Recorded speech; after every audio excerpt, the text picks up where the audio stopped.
पालघर येथील केळवेमध्ये एका अल्पवयीन मुलीला गावठी कट्ट्यातून गोळी लागल्याचा प्रकार काल शुक्रवारी 30 एप्रिल रोजी घडला।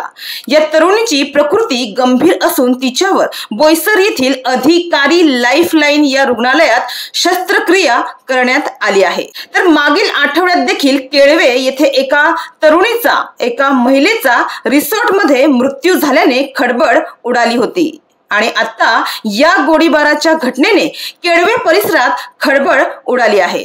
माहितीनुसार 17 वर्षीय तेजल भिडे ही मुलगी त्याचा प्रियकर दिनेश धोडी जो बोईसर दांडीपाडा येथील रहिवासी आहे त्याच्यासह केळवे येथील राऊत रेसिडेन्सी नामक या खासगी रिसॉर्टवर गेली होती। रूम मध्ये गेल्यानंतर तिचा प्रियकर हा वॉशरूम मध्ये गेला होता। प्रियकर वॉशरूमला गेल्यानंतर या मुलीने त्याची बॅग तपासून पाहिली तर बॅगेमध्ये तिला विना परवाना असलेला गावठी कट्टा सापडला।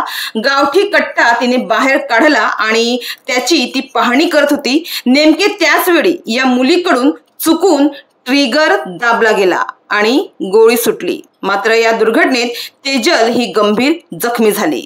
यावेळी या मुलीच्या मानेच्या भागात बंदुकीची गोळी लागल्याने तिला रक्तस्राव सुरू झाला होता। अगोदर तिला उपचारासाठी माहीम येथील प्राथमिक आरोग्य केंद्रात दुपारी 1 ते 1:30 दरम्यान आणण्यात आले होते आणि तिथून तिला पालघर येथील खासगी रुग्णालयात पाठवण्यात आले। मात्र बंदुकीची गोळी तरुणीच्या मानेलगतच्या भागात अडकल्याने तिच्यावर शस्त्रक्रिया करणे आवश्यक होते आणि या तरुणीची प्रकृती खालावत असल्याने तिला बोईसर येथील अधिकारी लाईफलाईन रुग्णालयात हलवण्यात आले आणि तिथे तिच्यावर शस्त्रक्रिया करण्यात आली आहे अशी माहिती मिळत आहे।